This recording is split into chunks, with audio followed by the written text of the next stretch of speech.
Yeah, it's a great truck. This is the truck Earl Kieselhorst thought he owned, a 2003 Chevy Silverado that he bought from Bill Hurd Chevrolet in Antioch. Paid cash for it, made the deal, sales manager signed off on it, signed all the paperwork, and drove off. Kieselhorst had traded in this car and given the dealer a check for $8,100. I have the keys. But he doesn't have his truck. Bill Hurd does. I can't see any reason why this wouldn't be my car.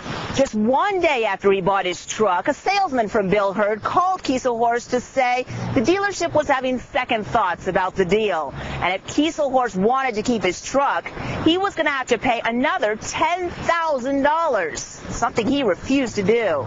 After all, he says, they had a signed deal. But the next morning, when Kieselhorst woke up, his truck was gone. I was like, I can't believe it. The dealership had come and taken it in the middle of the night. I've got a contract. This is a legal contract. I don't know what to say. I don't know what to say.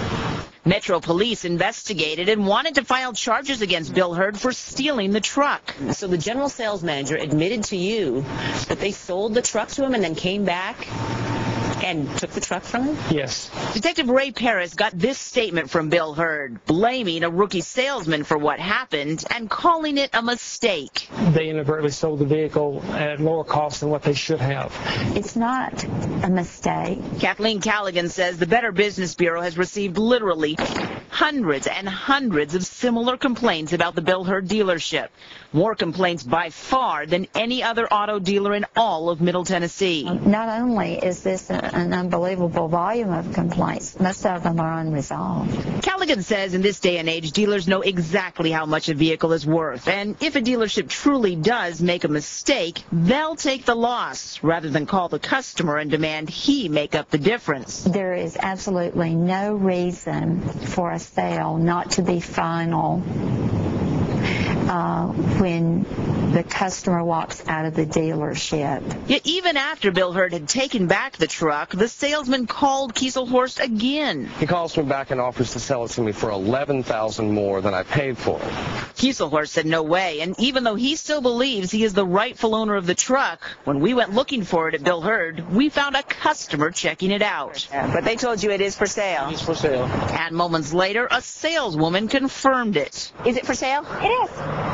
It is for sale. Yeah, it is for sale.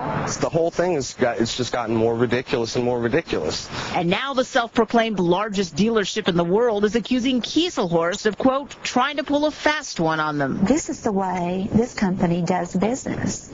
And for Bill Hurd, she says, this is just business as usual. They really thought they would be able to pull a fast one on their customer.